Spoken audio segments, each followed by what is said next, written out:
Pas de répit donc pour le président de la transition qui multiplie les rencontres avec les investisseurs à Paris. Je ne vous en dis pas plus. Voyez le point avec Bienvenue Miko et Barthel Boisse. Engagé dans de grands projets d'infrastructure au Gabon, l'industriel Meridiam lui aussi est venu confirmer ses ambitions pour le renforcement de sa contribution au développement national.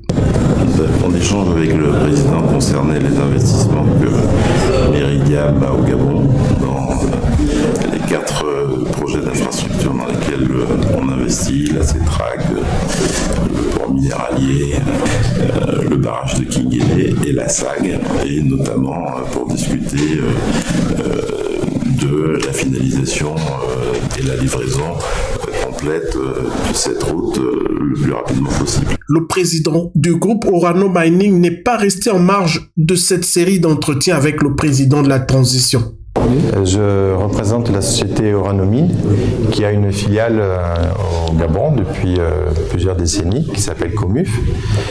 Orano a exploité des mines d'uranium au Gabon et a également fait le réaménagement de ces sites et continue à suivre ces sites-là.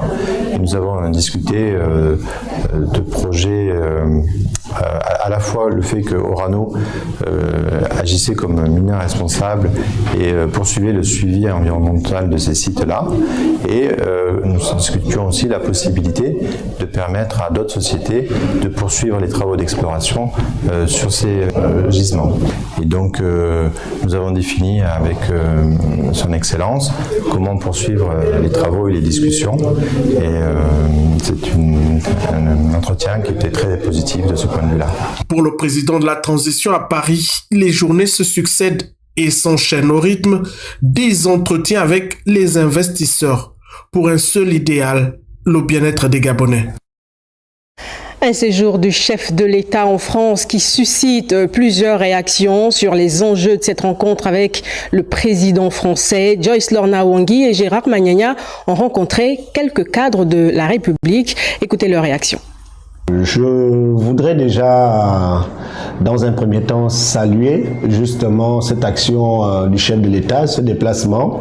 Le Gabon, le 30 août, a connu des événements qui ne sont plus à présenter. Donc il fallait, après délivrer le Gabon sous la base endogène, il faut maintenant entamer l'exogène. Au-delà des aspérités individuelles, la France reste un partenaire privilégié de notre pays, le Gabon, sur plusieurs plans, tant en matière bilatérale que sur les plans économiques et j'entends sur les questions de développement. Ce n'est que très bonne initiative pour le président de la transition que dit ces journées. D'ailleurs, du fait de la transition, le Gabon n'a pas fait le choix de mettre un terme à sa marche, à son histoire. Non, au contraire, il la poursuit. Aujourd'hui, il est donné la possibilité, l'opportunité au président de la transition justement de parfaire ce qui n'était pas déjà assez bien fait dans le cadre des relations que nous entretenons avec la France. Il y a un forum économique auquel il y a été convié. Donc il est important que le président s'y rende, parce que les mots avec lesquels il pourrait transmettre un message ne seraient pas dits de la même manière que si ce sera un représentant et ainsi de suite. Donc, pour la plupart, il se peut qu'il y en a qui le perçoivent de manière différente. Moi, je pense que c'est ce qu'il y a à faire. C'est défendre les intérêts du Gabon comme il le fait si bien. D'ailleurs, vous avez regardé son discours, qui n'est pas un discours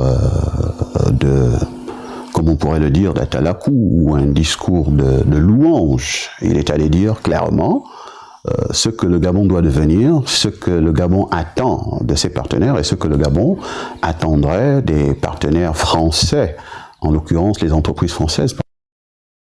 Une rencontre du président de la République avec son homologue français Emmanuel Macron, empreinte de symbole qui s'inscrit dans les liens séculaires qui unissent la France et le Gabon, les enjeux et les perspectives avec Guy Fréndon-Obian et Ludovic Bitegui.